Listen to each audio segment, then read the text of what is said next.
नमस्कार साथियों, कैसे हैं आप सब लोग। उम्मीद करता हूं आप सब लोग अच्छे होंगे और काफ़ी अच्छी आप लोगों की तैयारी चल रही होगी।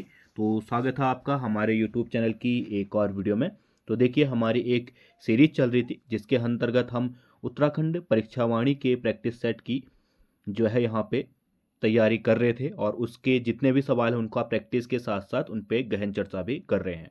तो उसी का है आज भाग दो। इसमें भी हम आज बहुत सारे सवालों के यहाँ पे चर्चा करेंगे। तो चलिए वीडियो को शुरू करते हैं।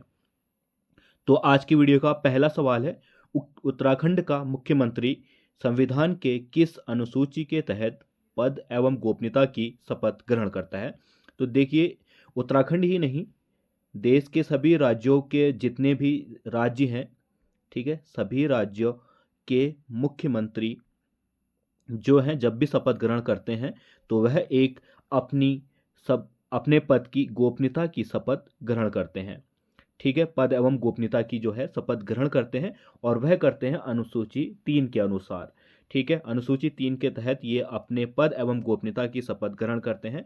चाहे वह उत्तराखंड हो या फिर राज्य के कोई भी मुख्यमंत्री हो, वह अनुसूची 3 के ही अनुसार अपनी जो है शपथ ग्रहण करते हैं। तो 28वें का जो सही आंसर हो जाएगा वह हो जाएगा ऑप्शन सी, अनुसूची 3। अगला सवाल है, किस सन में ब्रिटिश गढ़वाल का मुख्यालय श्रीनगर से हटाकर पौड़ी लाया गया और पौड़ी गढ़वाल नए नामक नए जिले का गठन किया गया। तो पौड़ी गढ़वाल का जो गठन किया गया था वह किया गया था 1840 में। ठीक है, ऑप्शन बी क्या होगा यहाँ पे सही होगा।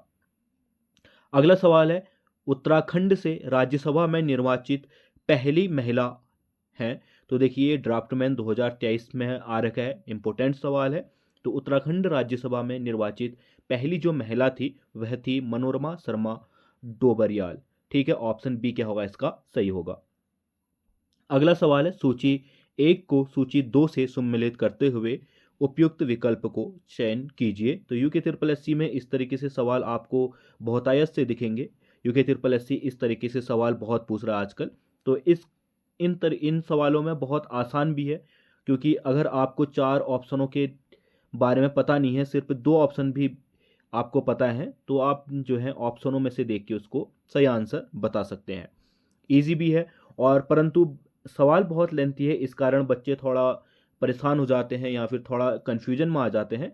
तो दोनों तरीके से बहुत ही अच्छा सवाल है। ठीक है, क्योंकि कन्फ्यूजन के मारे बहुत सारे बच्चे इनको छोड़ देते हैं, गलत कर देते हैं। और अगर किसी को 1 या 2 भी पता है तो वह ऑप्शन से क्या कर सकता है, आंसर को ले सकता है। ठीक है, तो इस तरीके से सवाल यूके ट्रिपल एस सी बहुत पूछ रहा है। तो हमें सूची 1 को सूची 2 से क्या करना है, यहाँ पे सम्मिलित करना है। तो सूची 1 है मुख्यमंत्री की नियुक्ति, और हमसे पूछा गया है कि किस अनुच्छेद के तहत होती है।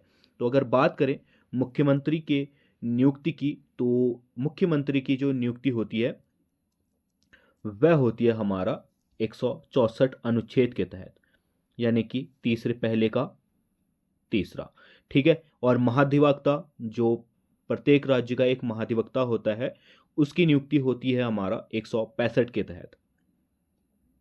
ठीक है, और राज्यपाल की नियुक्ति होती है 155 के तहत, और उच्च न्यायालय का प्रावधान है अनुच्छेद 214 के तहत। तो पहले का हो गया तीसरा, और पहले का तीसरा हमारे कितने ऑप्शन में है, 2 ऑप्शन में है। फिर है महाधिवक्ता की नियुक्ति 164, यानी कि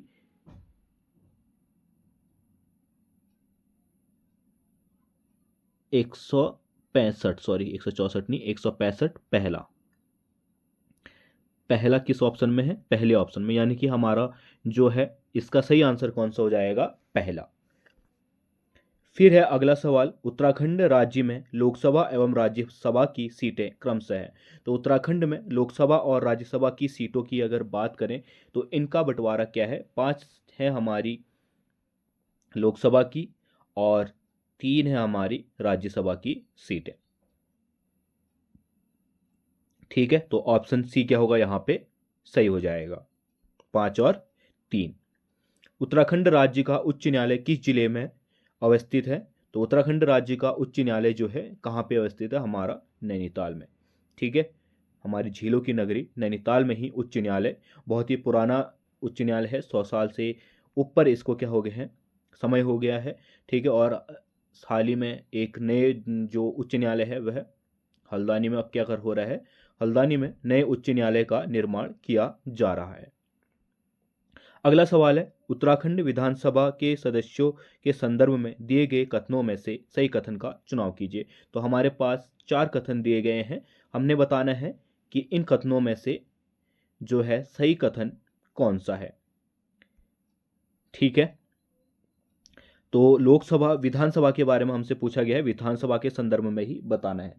इनकी योग्यता से संबंधित विचार संविधान के अनुच्छेद 213 में किया गया है, तो ये क्या है हमारा गलत है। ठीक है, जितनी भी इनकी योग्यता होती है उसका वर्णन 213 में नहीं मिलता है। ठीक है, तो पहला हमारा क्या है, गलत है।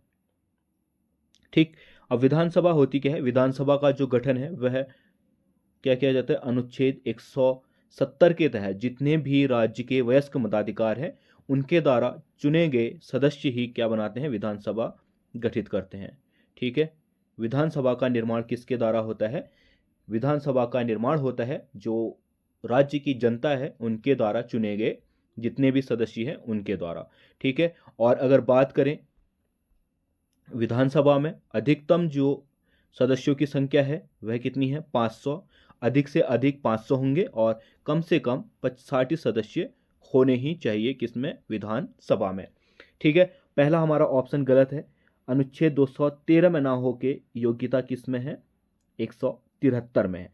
ठीक है, फिर दूसरा ऑप्शन है, विधानसभा की सदस्यता के लिए योग्यता वही होनी चाहिए जो कि लोकसभा के सदस्यों के लिए निर्धारित है, तो ये सही है। ठीक है, विधानसभा सदस्य के लिए योग्यता समान है किसके, लोकसभा सदस्य के बराबर है। ठीक है, दूसरा ऑप्शन हमारा क्या है, सही है। फिर है, वह जन्म से भारत का नागरिक होना चाहिए, ये ऑप्शन गलत है। जन्म से ऐसा कुछ प्रावधान नहीं है, सिर्फ ये प्रावधान है कि वह क्या होना चाहिए, भारत का नागरिक होना चाहिए। अब वह भारत का नागरिक किसी भी दशा में हो सकता है, जन्म के आधार पर हो सकता है, ठीक है, या फिर अन्य किसी अर्जित भूमि के आधार पर हो सकता है, या हमारे जितने भी भारत की नागरिकता से संबंधित प्रावधान है उन सभी से संबंधित जितने भी प्रावधान है उनमें से किसी भी प्रावधान के अंतर्गत वह क्या होना चाहिए, भारत का नागरिक होना चाहिए, बस। ठीक है, तो ऑप्शन तीसरा भी क्या है हमारा गलत है, पहला भी गलत था, दूसरा सही था और तीसरा गलत है। अब बढ़ते हम चौथे की तरफ, वह 25 उम्र की आयु पूरी कर चुका हो और लाभ के पद का ग्रहण नहीं किया हो, ये ऑप्शन हमारा सही है। दूसरा और चौथा क्या है, यहाँ पे सही ऑप्शन है, तो बी ऑप्शन क्या हो जाएगा हमारा, सही हो जाएगा। ठीक है, 4 कथनों में से दूसरा और चौथा कथन क्या है, सही है। फिर है अगला सवाल, वर्तमान समय में उत्तराखंड में कितने मंडल और कितने जिले हैं। तो वर्तमान समय की बात करें तो उत्तराखंड में 2 मंडल हैं और 13 जिले हैं। 2 मंडलों की बात करें तो एक मंडल है कुमाऊं मंडल। ठीक है, कुमाऊं मंडल के अंतर्गत 6 जनपद हैं जिसमें से पिथौरागढ़, चंपावत, उधम सिंह नगर, नैनीताल, अल्मोड़ा और बागेश्वर आते हैं। 6 जिले हैं। और बात करें अगर गढ़वाल मंडल की, ठीक है, तो गढ़वाल मंडल, दूसरा मंडल कौन सा है, गढ़वाल, गढ़वाल मंडल है। गढ़वाल मंडल में कुल कितने जिले हैं, 7 जिले हैं। ठीक है, अगर इसकी बात करें उत्तरकाशी, ठीक है, रुद्रप्रयाग, चमोली, नई टिहरी, देहरादून, हरिद्वार और 7वां पौड़ी। ठीक है, ये 7 कहाँ के हैं, गढ़वाल मंडल के हैं। तो कुल टोटल कितने जिले, 13 जिले और 2 मंडल हैं। ठीक है, तो इसका सही कौन सा हो जाएगा, ऑप्शन सी, 2 और 13।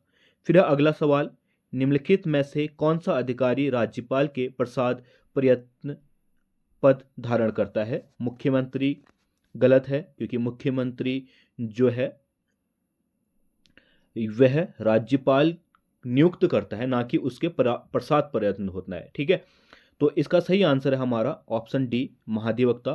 ठीक है, इस जो यह पद है महाधिवक्ता का, यह क्या होता है, राज्यपाल के प्रसाद प्रयत्न होता है। ठीक है, तो ऑप्शन डी क्या हो जाएगा, सही हो जाएगा यहाँ पे। अगला सवाल है, बुरांस वृक्ष के फूलों का रस किस रोग के निवारण में अत्यंत लाभकारी है। ठीक है, तो उत्तराखंड का जो राज्य वृक्ष है बुरांस, ठीक है, राजकीय वृक्ष या राज्य वृक्ष कहें, तो यह क्या है, हमारा हृदय रोग के लिए बहुत ही लाभदायक है। इसके वृक्षों में जो फूल लगते हैं उनका रस जो है बहुत रूप से या अधिक रूप से लाभदायी है हमारा हृदय रोग के लिए। ठीक है, ऑप्शन डी क्या होगा यहाँ पे सही होगा। ठीक है, हिमालयी क्षेत्र में जो उत्तराखंड के हिमालय क्षेत्र हैं, शिवालिक क्षेत्र से बुरांश जो है यहाँ पे होने लग जाते हैं, और फरवरी से हमारा अप्रैल मई तक ये क्या होते हैं, खिलते हैं। ठीक है, फिर है अगला सवाल, उत्तराखंड के निम्नलिखित जिलों का निर्माण को सूची 1 और सूची 2 से सम्मिलित कर उपयुक्त विकल्प का चयन कीजिए। तो हमारे पास यहाँ पे जिले दिए गए हैं और हमने बताना है कि उनका निर्माण कब हुआ था। ठीक है, सबसे पहले हमारा हरिद्वार। तो हरिद्वार का निर्माण हुआ था 28 दिसंबर 1988 को। ठीक है, यानी कि पहले का तीसरा, ऑप्शन 2 है हमारे पास। फिर है उधम सिंह नगर। तो उधम सिंह नगर का हुआ था 15 सितंबर 1900 सॉरी इसका हुआ था 28 दिसंबर 1988 को। सॉरी, ये फिर गलत कर दिया मैंने। ठीक है, हरिद्वार का हुआ था 28 दिसंबर 1988 को, और उधम सिंह नगर का हुआ था 1995 को, 30 सितंबर 1995 को, यानी कि दूसरा और तीसरा और पहला। ठीक है, चंपावत का हुआ था 15 सितंबर 1997 को, यानी कि दूसरा, और रुद्रप्रयाग का हुआ था 16 सितंबर 1997 को। ठीक है, यानी कि चौथा, यानी कि ऑप्शन ए क्या है हमारे पास सही है। ठीक है, 1997 में 3 जिलों का निर्माण हुआ था। 15 सितंबर को 2 जिले बने थे, जिसमें से एक था चंपावत कुमाऊं मंडल में, और एक था हमारा बागेश्वर, ये भी कहाँ का, कुमाऊं मंडल का ही। ठीक है, और 16 सितंबर को 1997 को जिला बना था रुद्रप्रयाग, ये कहाँ है, हमारा गढ़वाल मंडल में। ठीक है, अंतिम जो अभी राज्य बने हैं वह कब बने हैं हमारे, जनपद बने हैं 1997 में ही बने हैं 3 जनपद, चंपावत, रुद्रप्रयाग और हमारा बागेश्वर। कभी कभी पूछ लेता है कि उत्तराखंड के निर्माण में सबसे अंतिम जनपद कौन है, तो इस तरीके से सवाल आ सकते हैं, ये भी आप लोग नोट कीजिएगा। अगला सवाल है, उत्तराखंड के संदर्भ में सत्य कथन का परीक्षण करते हुए सही विकल्प का चुनाव कीजिए। ठीक है, पहला कथन है हमारा, राज्य में राजस्व पुलिस व्यवस्था 1874 ईस्वी में ही लागू है। सॉरी, ये क्या है हमारा सही है। उत्तराखंड में जो राजस्व पुलिस व्यवस्था है ये 1874 से ही लागू हो गई थी, और 1857 में जब उत्तराखंड में क्रांति हुई थी तो उसी के बाद जो है यह व्यवस्था लाई गई थी, और इसके लिए सबसे बढ़िया प्रयास किया था रैमजे ने। तत्कालिक गवर्नर जो थे रैमजे, ठीक है, हेनरी रैमजे, इन्होंने ही राजस्व पुलिस व्यवस्था उत्तराखंड में लागू की थी 1874 में। ठीक है, और वर्तमान में यह 58% भूभाग पर लागू है। तो राजस्व व्यवस्था जो है 58% भूभाग पर लागू नहीं है, यानी कि यह क्या है हमारा 61% भूभाग पर लागू है। ठीक है, ऑप्शन 2 जो है गलत है। फिर है परगना अधिकारी और जिलाधिकारी राजस्व पुलिस व्यवस्था के अंतर्गत नहीं आते, ये लोग आते हैं, ये भी ऑप्शन हमारा क्या है गलत है। परगना अधिकारी हो गए या जिला अधिकारी राजस्व पुलिस व्यवस्था के अंतर्गत आते हैं। ठीक है, इस व्यवस्था में जो थे पटवारी थे, कानूनगो थे, नायब तहसीलदार, परगना अधिकारी, जिलाधिकारी व कमिश्नर आदि लोग क्या थे, राजस्व पुलिस में शामिल थे उस समय से ही। ठीक है, तो यहाँ पे हमें अंतर्गत नहीं शामिल बताया गया, तो ये ऑप्शन हमारा गलत है। ठीक है, अपराधों की जांच करना, मुकदमा दर्ज करना जैसे कार्य भी राजस्व पुलिस को करना पड़ता है। ठीक है, ये भी क्या है हमारा सही है, क्योंकि बहुत सारे क्षेत्रों में जहाँ पे पुलिस व्यवस्था नहीं होती या पुलिस चौकियाँ नहीं होती, वहाँ पे अभी भी हमारे जो है वहाँ पे पटवारी ही क्या करते हैं, कोई भी अपराध होता है तो उसकी छानबीन करना या उसकी एफआईआर लिखना, ये सब वहाँ के पटवारी ही करते हैं। ठीक है, फिर चाहे वह बाद में अपने स्तर से उसको पुलिस को सौंप देते हैं, परंतु जब उनका क्षेत्र होता है या उनकी पट्टी में अगर कुछ ऐसा होता है तो सबसे पहले अगर वहाँ पे पुलिस व्यवस्था नहीं है या पुलिस चौकी नहीं है उस पट्टी में, तो वहाँ पे सबसे पहले कौन जाता है? आज भी पटवारी ही जाता है। ठीक है, पटवारी फिर उसको बाद में लेटर लिख के उसको अपने या फिर जो है पुलिस जो इंस्पेक्टर हैं उनको सौंप देते हैं। ठीक है, यानी कि ऑप्शन पहला और ऑप्शन चौथा यहाँ पे क्या है? सही है। बाकी दो ऑप्शन क्या है यहाँ पे? गलत है। ठीक है, तो ये क्या थे? आज की वीडियो के कुछ महत्वपूर्ण सवाल थे जिनके बारे में हमने चर्चा की। उम्मीद करता हूँ आपको वीडियो पसंद आई होगी, और अगर वीडियो पसंद आई है तो वीडियो को लाइक कर देना। हम मिलते हैं अगली वीडियो में, तब तक के लिए बाय।